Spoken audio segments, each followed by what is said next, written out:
All right, welcome to the Gateway API meeting, the last one in April of 2025. If you wouldn't mind adding your name to the list of presenters, thank you someone for including myself in here. Yeah, with that, Lior, I think you had just a small one to cover up the uh, copying mesh tests over. Is that? Oh, it's already merged. Okay. Oh yeah, That's the first one, right? yeah. I mean, this Wait. is the first one, and following this one. So this one was a proof of not proof of concept, but this one I can get focused with this loud music here, but yeah, this one was Okay, the no, first I one, see. and there's gonna be all the HP routes that are applicable to mesh. I'm gonna copy, but I wanted to get on it Okay. FTTM on the concept. Yeah, I get it. I get it. So the idea is once you get all the PRs in that include all, equivalent mesh tests for everything, should we do a patch release that includes, a whole bunch more mesh test coverage? I know at least once we've included one or more conformance tests in a patch release. This will be the first time we've included this many anyways. I thought we had fixed a conformance test in a patch release. I didn't remember us Yeah. adding a new one. I think I added in the you past. I think I added in the past, but it probably was for a feature that needed it. But yeah, maybe it was like an experimental, yeah, I don't know.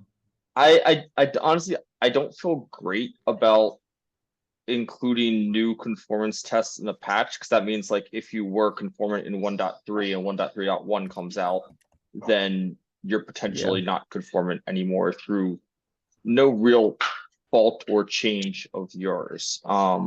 That feels weird. I wouldn't be terribly opposed to a very early 1.4 beta alpha 1 or something like that.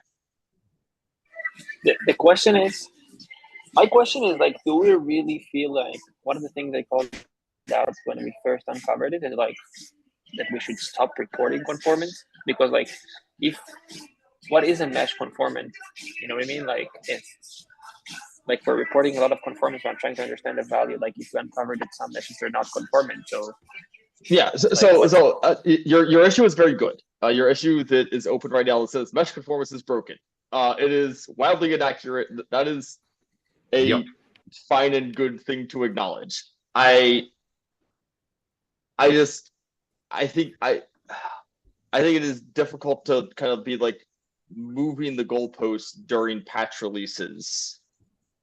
I think it may be difficult for implementations to understand what they need to hit and when. I think your feedback is accurate, and I think I agree with it. But I will just say, technically, we have left room. I had to double check because I wasn't sure, but technically, we have left room for this in a patch release. I'm not saying we should. Okay. I'm just saying we could. That's.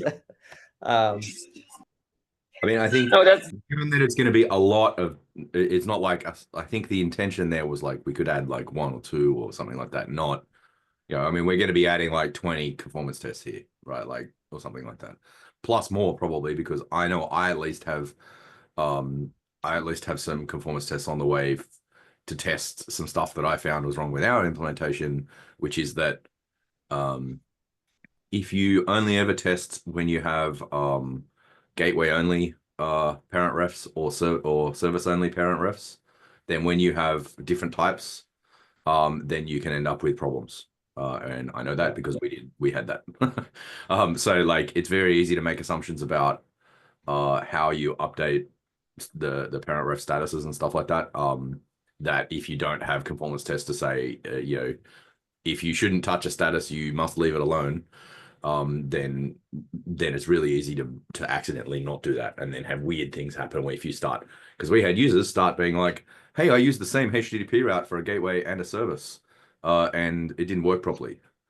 and stuff like that. So like, yeah, I want to add in a bunch of conformance tests around that. I have them. I have basic copies of them implemented for Cilium, but I haven't had a chance to bring them upstream yet. So like there won't just be your changes to conformance or there'll be a bunch of other, there'll be at least some other conformance changes. So I'm inclined, because we will be doing a lot of conformance changes, to just say that's a work item for 1.4 and say one of the things that we're going to do in 1.4 is tidy up conformance for everything, including, because I think there's also the other stuff that we had talked about for 1.4 that's also relevant to conformance is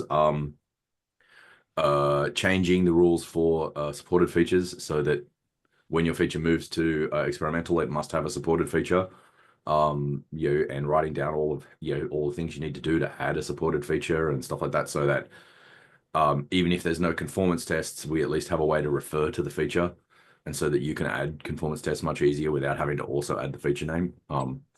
So yeah, I think there's a bunch of sort of stuff around conformance that we need to fix for 1.4 anyway, and so I think it makes more sense to put that as one of the big features for 1.4, although it's not really a gap.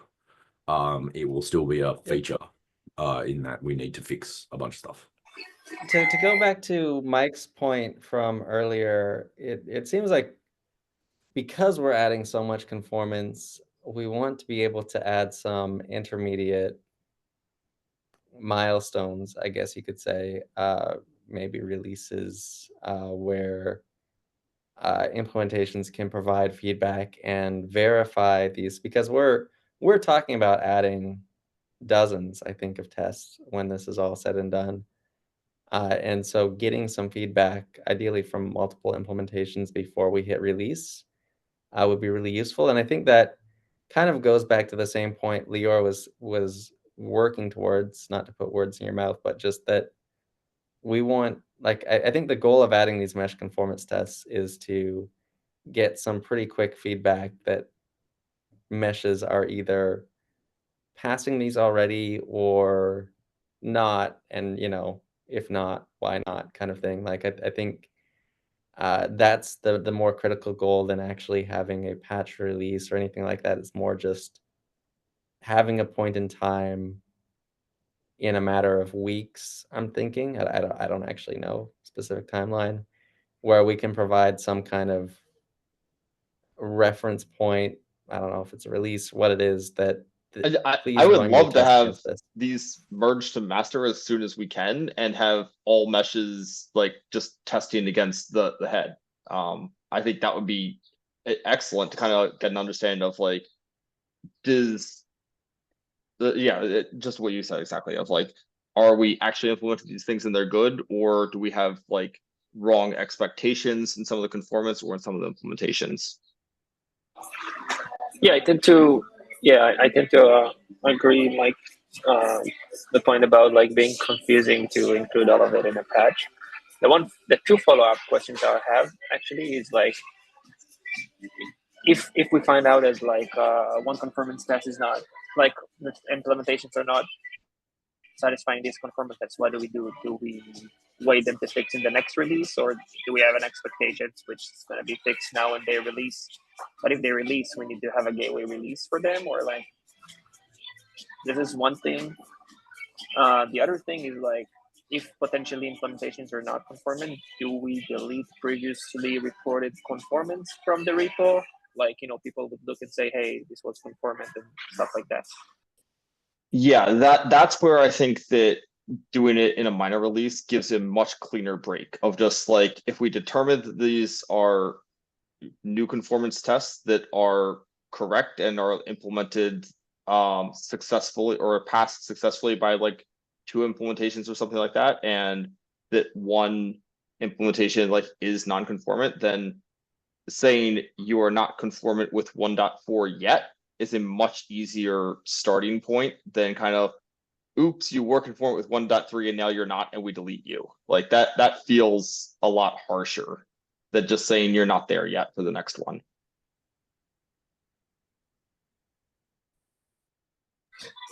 Okay, and to the first question, what's in your mind for like if something is being identified as not conformant, like let's say like all of like the implementations are not conformant, what are they expected to do until 1.4?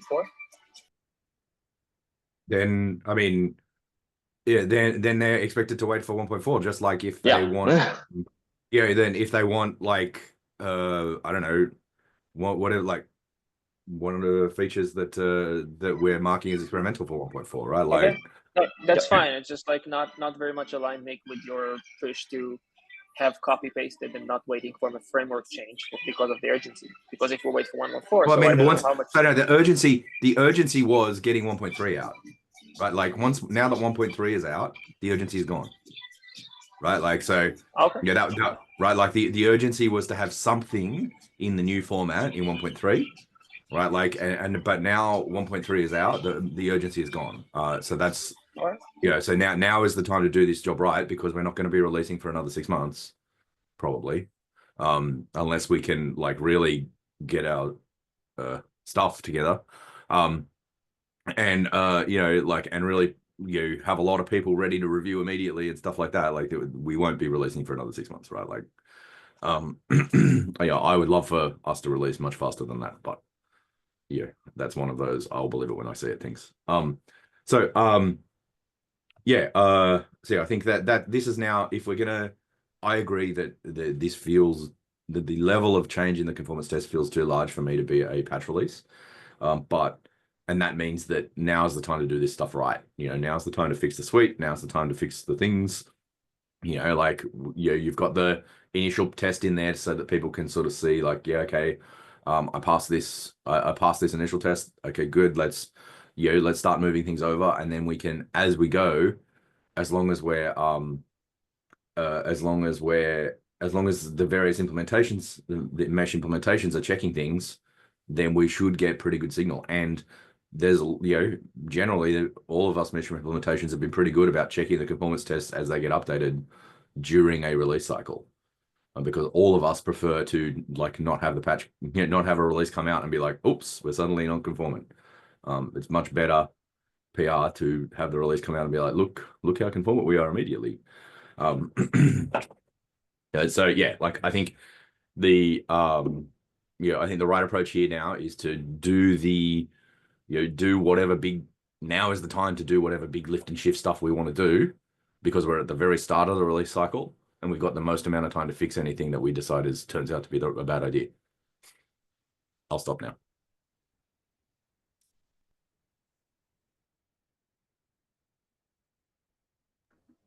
Cool. All right. I think we're good then. I think, all right. Yeah. So I think we have pretty clear follow-ups then. I think to me, the biggest takeaway is we should still try and get these in a timely fashion and provide a milestone or something, test against this commit, or maybe we do a pre-release tag, whatever it is, right? And aim to get feedback from mesh implementations as soon as possible, so that if there are gaps, we can address it on one side or the other. Yeah, there's no reason why, like we've never done it before because we've never needed to, but we could totally do a v1.4 alpha like pre-release tag once we are confident that we've got a bunch of stuff to make it easier. But I mean, again, I'm pretty sure most implementations already have a way to, are used to moving their dependency to some commit hash already anyway, rather than needing a full release. Yeah. Cool. Okay. The next one I want to bring up is 1.3 went out last week, I think. I don't know. It's been a blur, but anyway, 1.3 is out. Thank you everyone for the support. Candace, I didn't ask you, but you volunteered to do the changelog. Did you also volunteer to do the blog post, or am I misremembering there? I did. Okay. They're interconnected anyways. Yeah. Okay. Sounds great. And I think you were in the last meeting where we talked about they actually finally have like a really detailed set of guidelines for scheduling and publishing an article. Mhm. So, and they tend to want a lot of advance notice, more than I even realize sometimes. So if we're trying to aim for, 4 weeks from now, then yeah, we should, probably get started soon. And yeah, let me know how I can help with that. Okay. It's already cool. been released, so that's usually where the last time I did this, we were sort of debating on what would be the release date, but it's already been released, so hopefully that won't be such a hang up. Yeah, no, I think, yeah. So I think what we are aiming for blog post timing is like 1 month post release, approximately, give or take. And then Need to be exact. whatever, Yeah. Just needs to be about. and then whatever is agreeable for the blog owners. There's a Slack channel, SIG Docs blog, something like that, that can hash out the specific details of timing here. Cool. The next one, I just wanted to highlight 3 things related to 1.4. One, release scoping has started, including scoping for standard channel. Thank you to Candace for volunteering for backend TLS policy. This is clearly a popular one. I think there are a variety of others that could certainly fit in, like I want to say retries, not retry budgets, but the fixed retries could fit in. There's probably others. So just depending on your bandwidth, if you've worked on something like getting to experimental and would like to get it across the line, that'd be great. And then for experimental, I've seen a couple proposals come in so far, a little bit more than that. More than that. So yeah, thank you, Liang. I don't think you've made it to any of our meetings, but this is these are a Yeah, lot thanks of for all the proposals. proposals, Liang. It is good to see like lots of interested features, but yeah, I think the comment that Shane put on the first one is like pretty relevant. Like, the expectation for everyone else to remind, the expectation is that if you are doing these things, you are going to be the lead for this feature. And it is important that like all of those fields are there for a reason. And the most, like, another important one is, do you have people who have said that they're willing to review this PR for you? The usual flow here is that it's expected that you will socialize your features you want and talk to people and try and find some folks to be your reviewers before you. That's one of the things we've added this time, is to try and find some folks to be your reviewers before you start, like during this scoping phase, so that we can speed up the review speed, and not just be waiting for me or Rob or or Shane or Mattia to do the actual like get reviews. So yeah, Liang, if you watch this, like, yeah, it would be great to see you fill out those things. I do think that, like, I don't want to, like, I want to see completed proposals there that have reviewers proposed. If anyone is interested in reviewing those things, you should definitely reach out to Liang so that he can update any there. Like, if you're interested in those features and you want to review them, and another thing that's clear here is you don't need to be a GEP reviewer to be one of the reviewers for this. Like, just as important part of reviewing is just having someone who knows and is interested in the feature review the thing to make sure that you've got it like ready for someone who doesn't know as much about the feature to review. So like, yeah, like, I think that's the other thing that's really important here, is that it's also important to, if you've got other people in your team or other people at another implementation who are also interested in the same feature, then you can have those folks be GEP reviewers as well. You don't need to get people who are GEP reviewers only to do this. You do need to get at least one to sort of do the initial review, to do the actual reviews here.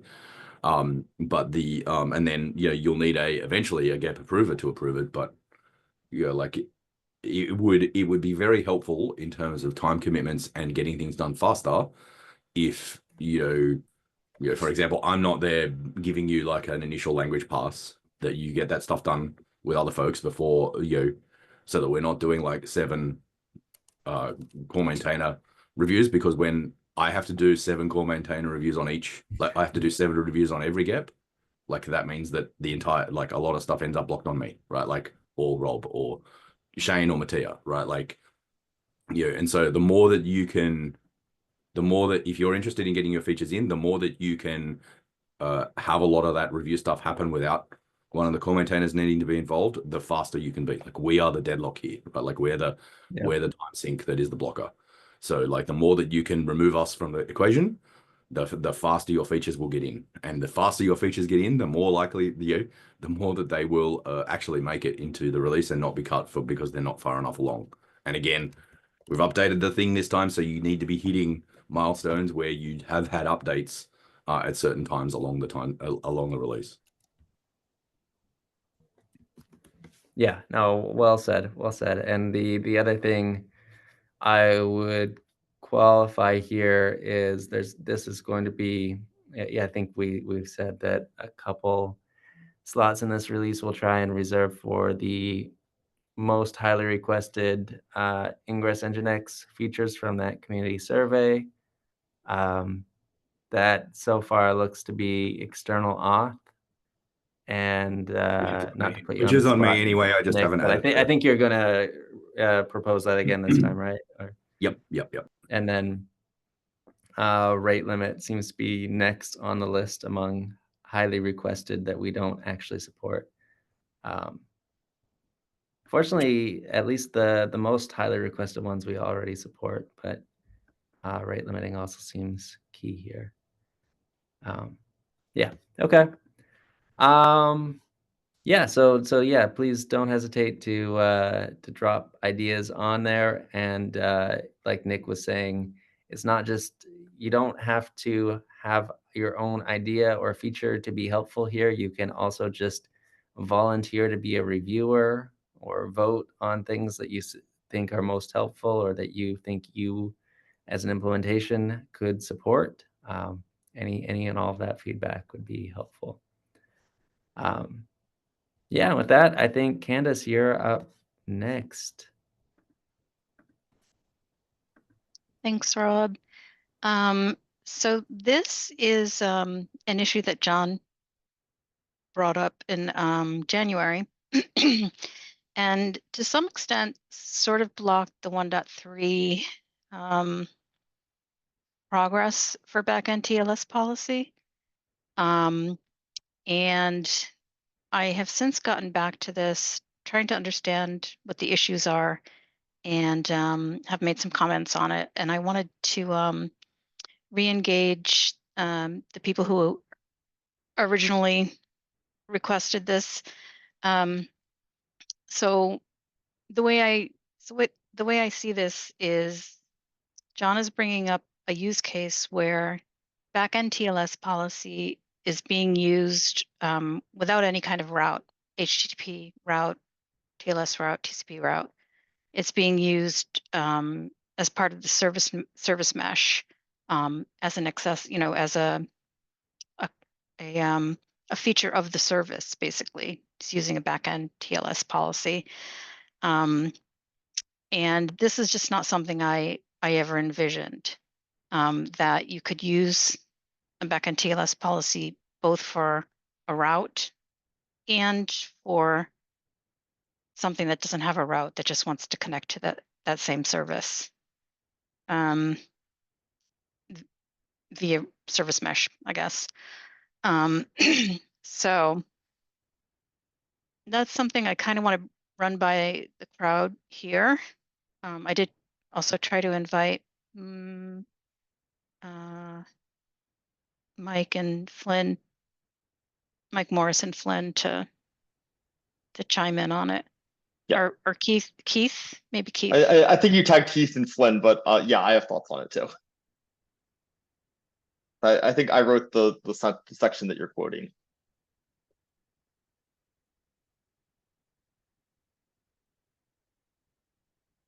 So, oh, you did tag me in that one.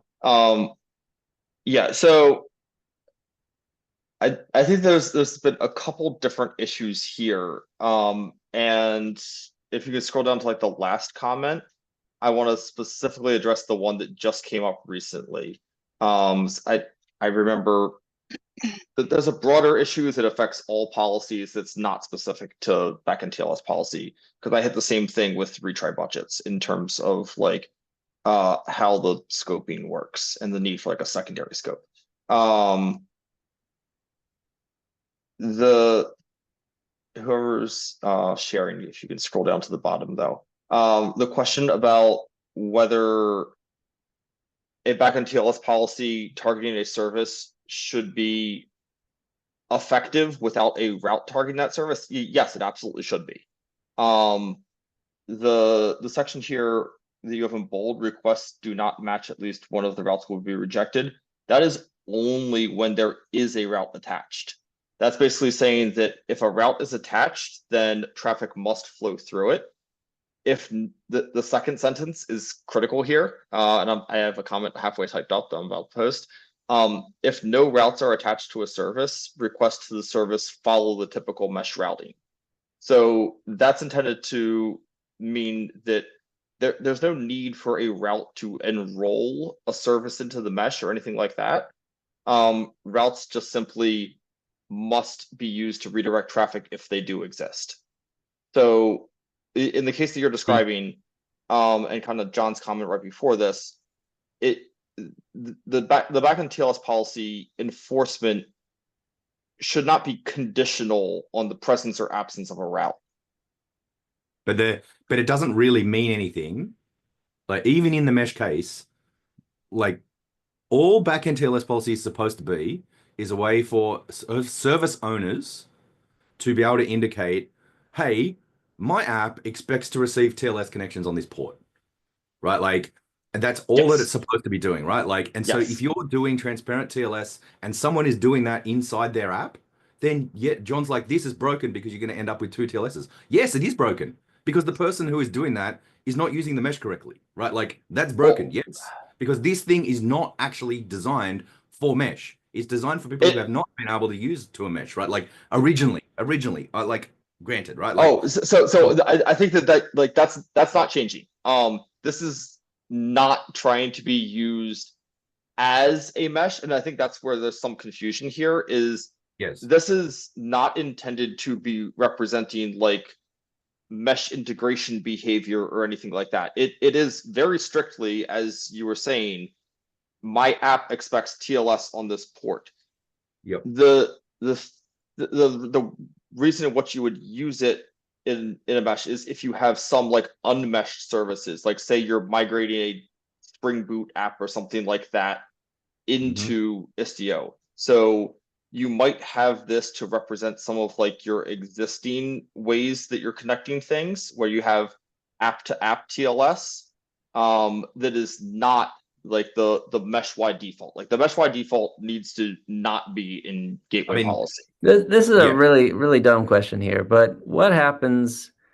I mean, it's more than backend TLS policy is more than just expressing, this is how, like, it's also expressing some validation, right? Like you should connect to my application using TLS and you should trust certs from these CAs, right? Would be another version of that, right? How does Mesh handle that today when I guess it doesn't? I guess it just trusts its own CA and then doesn't really care about any layer below that. Yeah, like correct. And this is like if you wanted to separately layer that in, basically ignorant of any sub layer of mesh apps things happening. Yeah, like it feels like it's entirely possible. It may be completely useless, but it's entirely possible to layer backend TLS policy on top of automatic MTLS. Yeah, it's mostly a migration story. Yeah. Like as John says, John was like, but this is broken. And I'm like, yes, it is broken, but that's because your users are doing broken things. Like, we can't. The specification can't save like application developers from doing broken things, right? Like, but the more that, so the thing that like I understand that a lot of the folks who work on Istio have lived in a world where everybody has a service mesh for many years. But like lots of other people don't live in a world where everybody has a service mesh, and those people need a way for their gateway to be able to understand that a service is using its own TLS. That is what backend TLS policy is for. It is explicitly supposed to be not involved in mesh. If we need to be specific about that and say backend TLS policy does not apply to gamma mesh implementations, end of story, then that's the easiest way to deal with this, right? Like I don't disagree, Mike, that there might be some use cases like migration where having a mesh be able to understand backend TLS policy may be useful, but that can be an implementation specific behavior, right? Like, like it doesn't, you can choose in your mesh to be like, hey, this thing has a backend TLS policy that indicates that this port is actually listening on TLS and gives us some details about how that thing works, and that makes bringing something into the mesh a bit easier, or communicating with the mesh for like communicating with a non-meshed workload easier.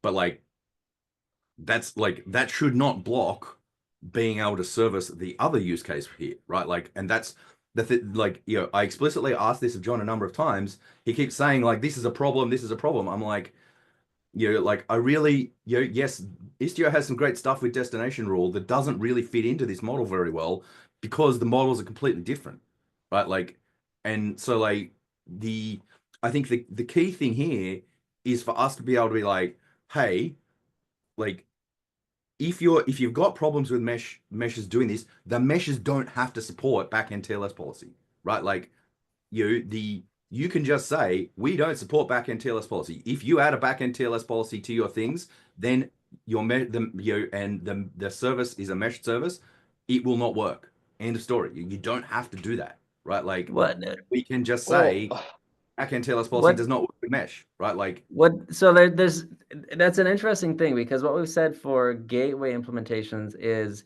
even if you don't support backend TLS policy, you have to do some basic level of support, which is reject services where backend TLS policy is attached if you can't support it. so that Um, again, the key part there is that in this case, backend TLS policy is being used on the front end of the service, not on the service as a backend.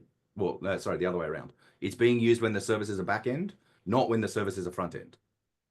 Right? Like, and again, this is where that distinction becomes critical, because a backend TLS policy being attached to a service as a front end, to a service that's also used as a gamma front end, is only relevant is that if that back end is used as like if that service is also used as a back end in the HTTP route that attaches to that service, right? Like, and then but in that's that a case, very yes, basic gamma case though, of like yeah, for redirecting sure, traffic to a service.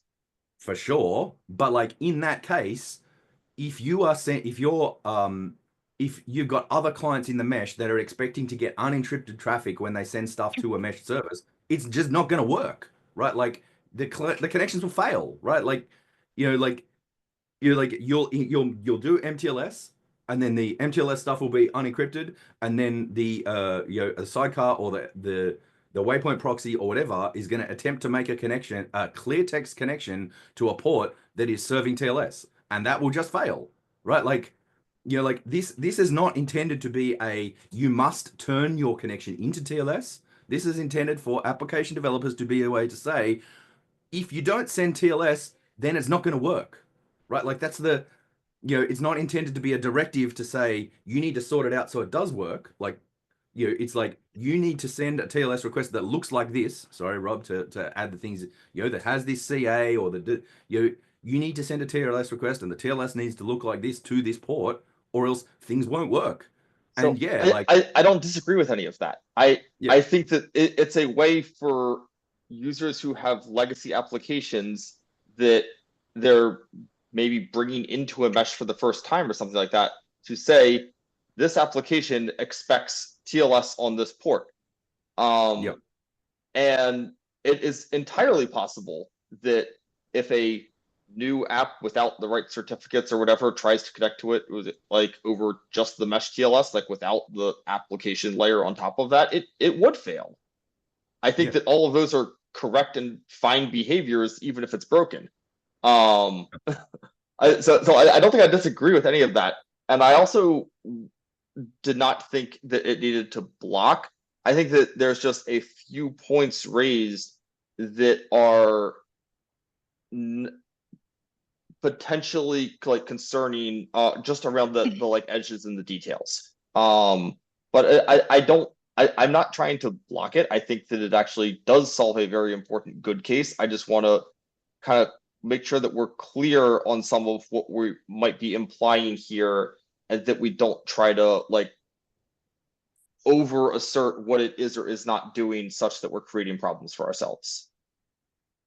Okay, so like, I guess the thing that we need in a like the thing that like I need you to comment on this issue then is like I'll take some time to is read like through it. And what you think, what other stuff you think we need. You know, I will add another comment on there today if I can, to sort of just reiterate, like, in my mind, here is what this is supposed to look like, right? Like, and I will be as specific as I can manage to be.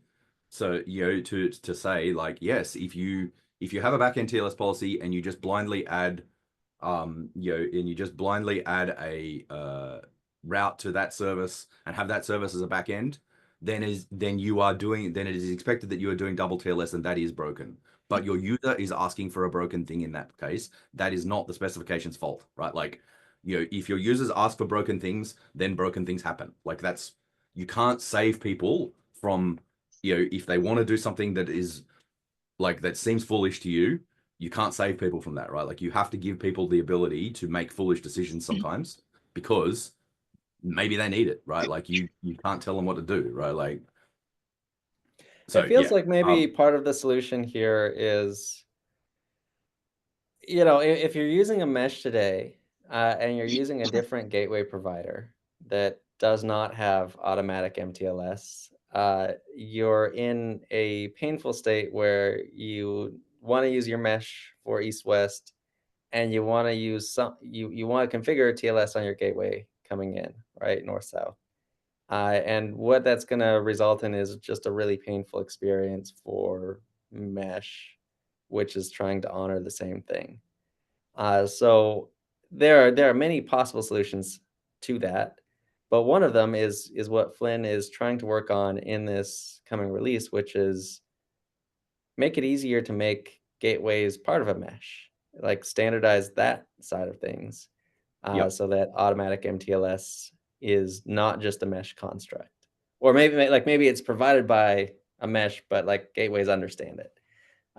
and yeah, they can talk to Yeah. That is, I think that is a associated problem that may help it make it clearer that backend TLS policy is not intended for that use case, right? Like, you know, I guess maybe that's another thing that we need to be more specific about in the definition of backend TLS policy.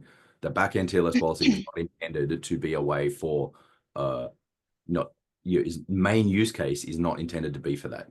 If you choose to use it for that, then sure, you might end up with some broken stuff. But like that's not the main thing that it's intended for.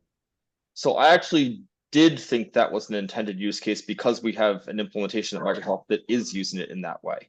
Okay. Okay. So yeah, this is basically like a service that exists in a mesh. The backend TLS policy is not trying to change mesh behavior. In the case that we are using it, it is to basically say all connections to this application must happen.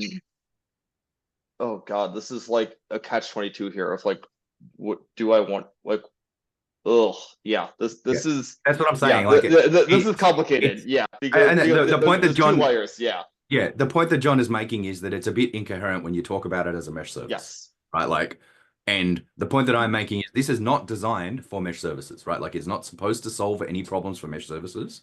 It is intended to solve the problem where you are not using a service mesh, right? Like, and so maybe the most simple thing here is to say attaching a backend policy to a service, like, means that it can't participate in a mesh, because it logically does not make sense, right? Like, you can't have a backend TLS policy attached to a service that is also has a HTTP route. If you do that, everything has to be rejected, right? Like, well, it can't be just HTTP route. That was the other point here, is that like HTTP route is not the discriminator of whether it's in the mesh or not. Sure. Like, but like the point I'm trying to make is, if you try and attach a gamma HTTP route using a service as a parent ref, and that service also has a backend TLS policy, then that is logically incoherent, and you know it should break. Right, is what I'm trying to say. Like. But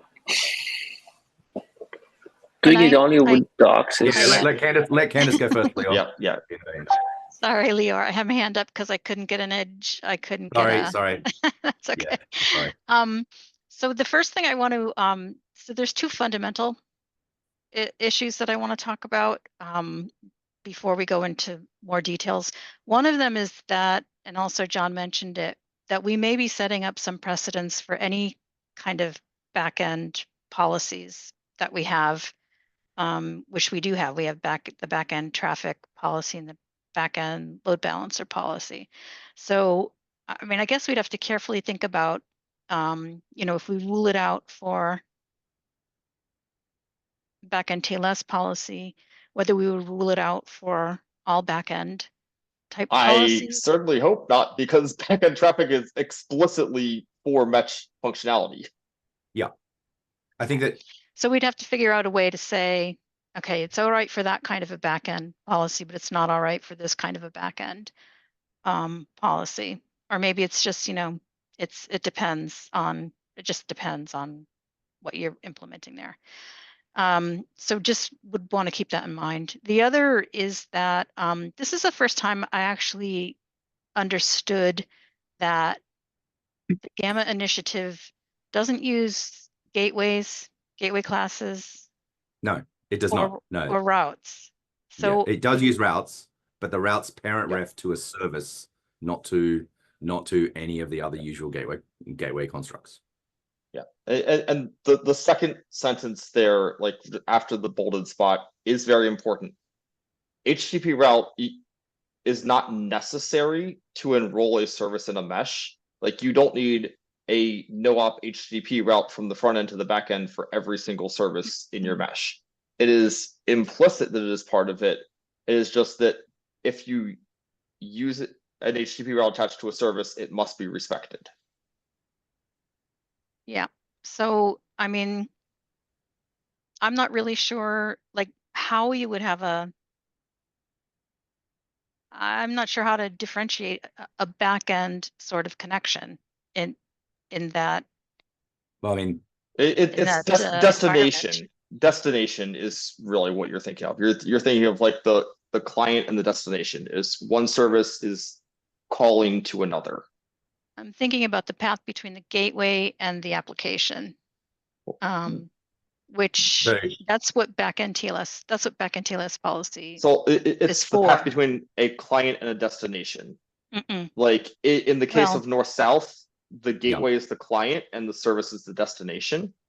In the case of mesh, the client is a pod and the service is still a destination.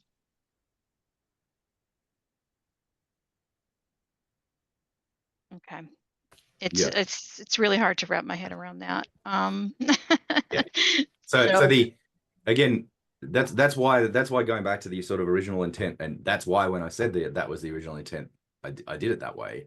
That the original intent here is to say the application developer is telling you that if you don't make TLS, if you attempt to make clear text HTTP connections to this port, it won't work, right? Like that's the, that is the thing that is happening here, right? Like it's up to you to choose what you do about that, right? Like right now we have not specified.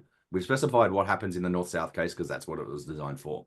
We have not specified clearly enough for folks who are used to mesh to be clear about what should happen when you do that, right? Like, and so like I think that's the thing that we need to change here is to say in the Gamma use case, when you do this, this is what happens, right? Like this is what happens, and sometimes that answer is going to be, the client, you end up double doing TLS, but that's because that's what your application developer is asking you to do. You need to go, if as a mesh you think that is broken, you need to go to the application developer and tell them not to do that, right? Like, or don't support backend TLS policy and tell your users not to do their own TLS, right? Like, or have some way to tell them to mark their thing as not in the mesh or do something else, right? Like, it doesn't need to be solvable using backend TLS policy.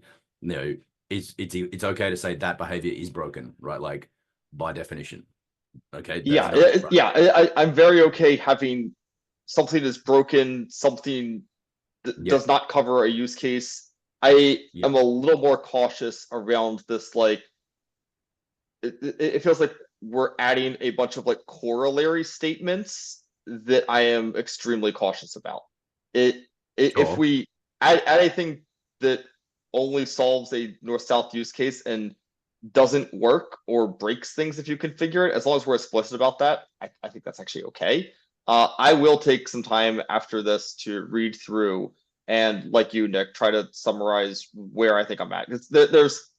This has wandered a bit, and there's been a few other issues raised, and some of them are other real issues that are applicable to like backend traffic policy as well, with some of the scoping there in terms of like how it applies to potentially different scopes, like different gateways and things like that.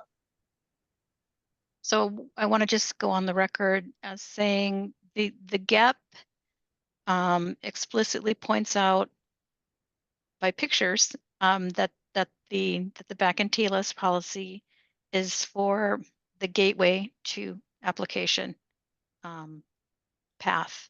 If it's not Yeah. coming from the gateway to the application, it's not for backend TLS policy. So So I think it I rules think, out the gamma case.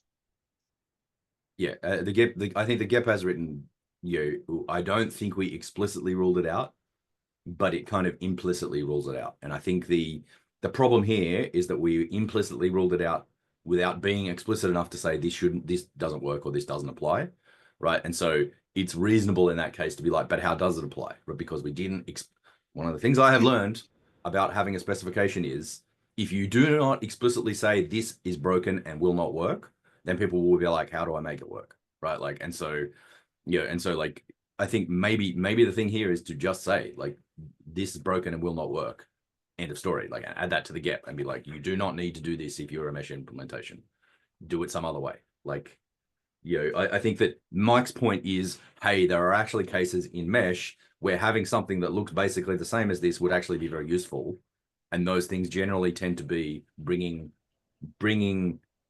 non-meshed workloads that do their own TLS closer to a mesh with the goal of eventually getting them into the mesh. And so like that is maybe a useful use case. But again, making it so that we can say this does not work with mesh, and then we roll it back later to say, well, it can work with mesh in a very limited set of use cases. That's okay because we're starting out with the more restrictive thing, right? Like, and then walking that back later.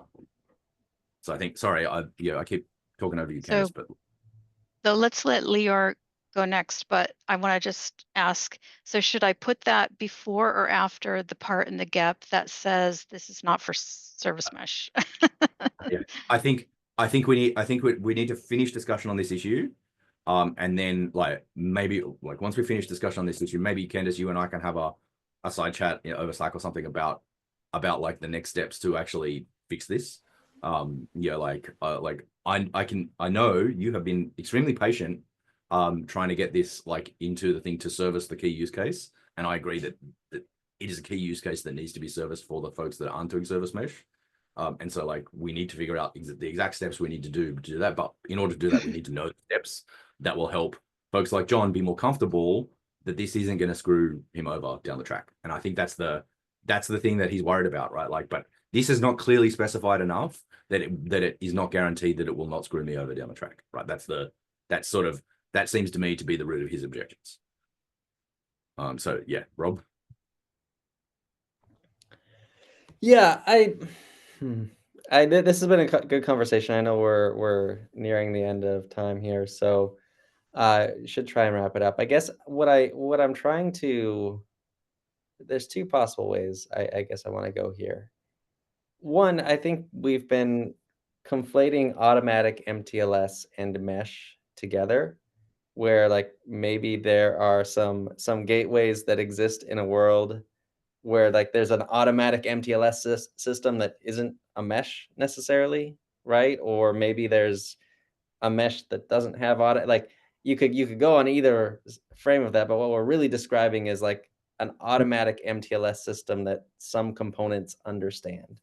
and how that integrates with backend TLS policy. I am a little curious if there's a way to use backend TLS policy to describe that. I don't know yet. I haven't So I fully think- formed yet, but yeah. I think the key part here is that in the mesh case, there is an automatic MTLS management system, but it is transparent, right? Like that's the primary feature of a mesh, is that the automatic MTLS is transparent to the end users and they don't have to configure anything. And again, that's one of the reasons why backend TLS policy is funky with mesh, because it's violating that assumption. The end user is configuring TLS, which is counter to the point of mesh, right? Like, yeah, and so I know I know you've got some cool implementations that do a bunch of funky stuff, Rob. And like, and some of those things are automatic MTLS management, right? Like, but I think that I haven't looked at your stuff for a while, but like, I don't think that it's intended to be completely transparent, right? Like that it's not like no, I mean, put it in the cluster and the default behavior of your cluster is inspected to change, right? Like that's a large part of the point of mesh, is that when you enroll namespaces or whatever in your cluster, that the default behavior of services in those namespaces is expected to change. And like you can have an automatic MTLS management system that does not do that, that then needs to know how it interacts with services that aren't doing transparent MTLS. And in that case, you need a way for that MTLS configuration service to be able to configure the things, right? Like, but I don't think that backend TLS policy again is the right solution there, because backend TLS policy is about saying the application developer saying, I'm doing my own TLS. Your infrastructure people annoy the hell out of me, and and I want to do my own thing, right? Like, is that a good idea? Well, like, that's debatable, but the point is to give the users the power to do that, right? Like, I don't personally, if I was the person hosting an infrastructure platform, I would be like, really, you really want to manage your own TLS? Are you sure?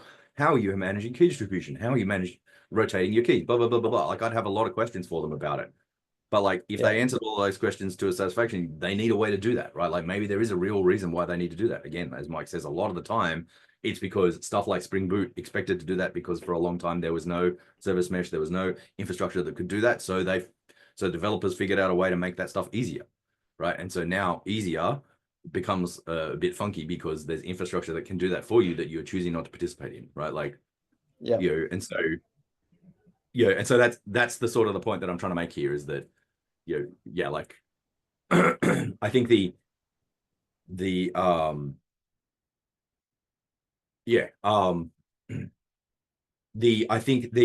Mike, you put a comment in the thing saying like there's another thing that backend TLS policy can use to express a mesh TLA to an out of mesh gateway.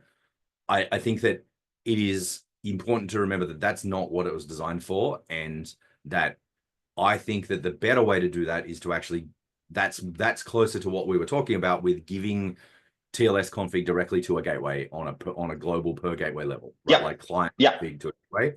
I'm totally fine with that being the case. Like, I just want us to make sure that we're coming up with consistent, because like these are both valid use cases.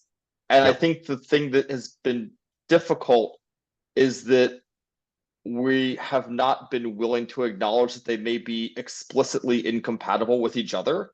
And that neither of these are the original intended use case. So that's where we're seeing edge cases and trying to stretch to sometimes cover one, sometimes cover the other. And we're ending up like basically tripping over ourselves like every single time, because it's not possible to do them both. And again, it comes down to, because this is TLS, right? Like, TLS means so many things to so many people. It's a very old, very flexible protocol with a million buttons and knobs. And so like, this has happened every single time we've done anything with TLS. We always need to be more specific than we thought we needed to be at the start, every single time.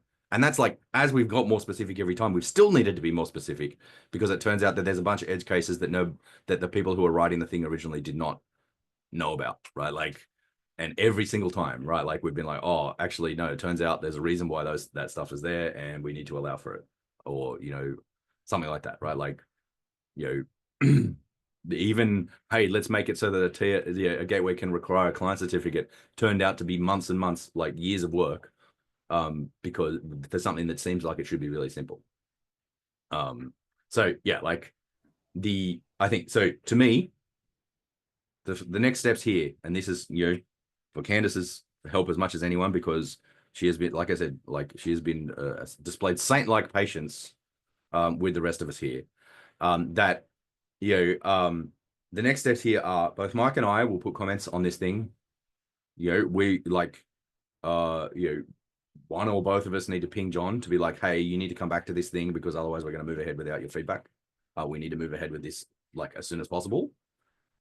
We need to agree on that issue, the steps that we're going to take in terms of backend TLS policy and Gamma going forward, that which may include being much more clear that backend TLS policy does not. Okay, well, yeah, if John is on paternity, then like I talked with John, and I am going to do my best to represent his position while he's out on leave. So I'll try to cover the mesh and Istio use cases to the best of my awareness there. Okay, cool. So I think that's the key part there, is that we have representative coverage from the mesh and Istio use cases. We can say we have a way to agree on what should happen, when you attach a backend TLS policy to a service, which could be everything breaks and that's okay. Which is, again, like that's kind of what we implicitly had in mind, but again, we weren't explicit enough. The point here is if we need to be explicit, let's be explicit, but we need to be explicit about what we're being explicit about as well, right? Like, and say very clearly, this does not apply in the following cases, blah, blah, blah, blah, blah, blah, blah, blah, and so that, if you want to do something that looks like point 2 that you said before about how you express a mesh CA to an outer mesh gateway, this is explicitly not for that. Another proposal is coming for that. Like, end of story. This is only, this is intended for the following uses and only the following uses, right? So that then we can get this thing finally done and merged and move to standard and move on with our lives, right? Like, and be very clear about this. And like, I would be very, I'm looking forward to the day where this is standard and we don't have to talk about it anymore. Me too. Nick, does that also cover, I think, POSCUPCon, you had a few follow-ups you wanted to do with backend TLS policy. That's also going to cover this? Yeah, so I think that basically that was the sort of follow-ups that I was thinking of. Yes, to just be like, to make it clear, exactly what it's for, because then I think it will be much easier to also say, like, do we want to add, I don't know, TLS version checking or something like that, right? Like, well, then you can say, well, we have a very clear persona about what this thing is for, and does the application developer want to be able to control what TLS version is used to connect? Yes, okay, cool, then we add it, right? Like, but as long as we have a very clear definition of what the problem we're solving with this thing is and where it applies, then adding extra features to it should be way more simple, because we can say, well, if you're in a mesh, this is not the right way to choose like the TLS version, right? Like, because I agree. One thing I'd ask, I'm not sure, like, is I think it'll be useful to split it out, like having this definition in first and then kind of defining what happens if someone is, for example, attaching a service, like, things that, you mentioned rejecting traffic or things like that. I think that this second, there is a value of splitting it out and first defining and then defining what will happen, because those are the things that I'm honestly more worried about. I'm not particularly worried about like the introducing this resource in a release. I think like it's mostly fine.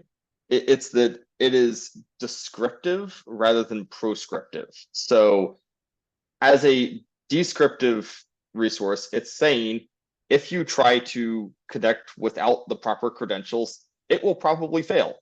Where I get worried is when we try to add prescriptive behavior of a mesh should behave in some way or another. A mesh probably shouldn't care. It's just that the client might fail to connect if the application is configured and this policy is there saying, hey, it's configured this way, just heads up. The mesh probably shouldn't care, rather than trying to like explicitly drop traffic or anything weird like that. Yes. The mesh should just let the client connections fail. Exactly. Yeah.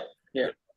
Yeah, Well, I your want to make user is sure I'm asking for following. something broken, then it's gonna break. Like, I want to make sure I'm following this. Is this issue we're seeing right now in the right place to see myself? yes. So watch that Yep. one. Hit subscribe. Like, comment, and subscribe. Right. Like, hit subscribe. Yep. And we are over time. Yeah, let's Yeah. drop. I know it's late for a lot of people. So thank you everyone for staying a bit later, and great discussion as always. Yep. Thank you. All right. Well, thanks, See ya. y'all. Bye bye. Bye.